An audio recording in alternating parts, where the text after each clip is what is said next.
PR পদ্ধতি নিয়ে কিছু রাজনৈতিক দল হুমকি দিচ্ছে মির্জা ফখরুলকে। আগামী জাতীয় সংসদ নির্বাচনে সংখ্যানুপাতিক প্রতিনিধিত্ব পিআর পদ্ধতি নিয়ে কিছু রাজনৈতিক দল হুমকি দিচ্ছে, অত্যন্ত জোর করছেন বলে অভিযোগ করেন বিএনপি মহাসচিব মির্জা ফখরুল ইসলাম আলমগীর।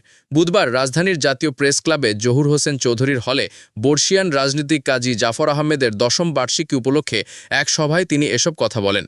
আওয়ামী লীগ দেশের সবকিছু ধ্বংস করে দিয়েছে, নষ্ট করেছে, মানুষের মন মানসিকতা সবকিছু পরিবর্তন হয়ে গেছে জানিয়ে বিএনপির মহাসচিব মির্জা ফখরুল ইসলাম আলমগীর বলেন, কোনোদিন রাজনীতিতে হতাশ হইনি, সবসময় সবাইকে সাহস দিয়েছি।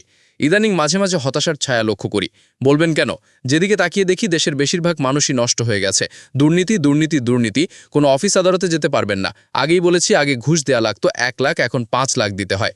মির্জা ফখরুল বলেন, অভ্যুত্থানের মধ্য দিয়ে ফ্যাসিবাদ থেকে মুক্ত হয়ে গণতন্ত্র যেতে সংস্কারের মধ্যে নির্বাচনের একটা তারিখও ঘোষণা হয়েছে।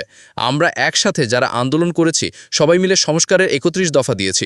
সংস্কারের সবগুলোই ওখানে আছে।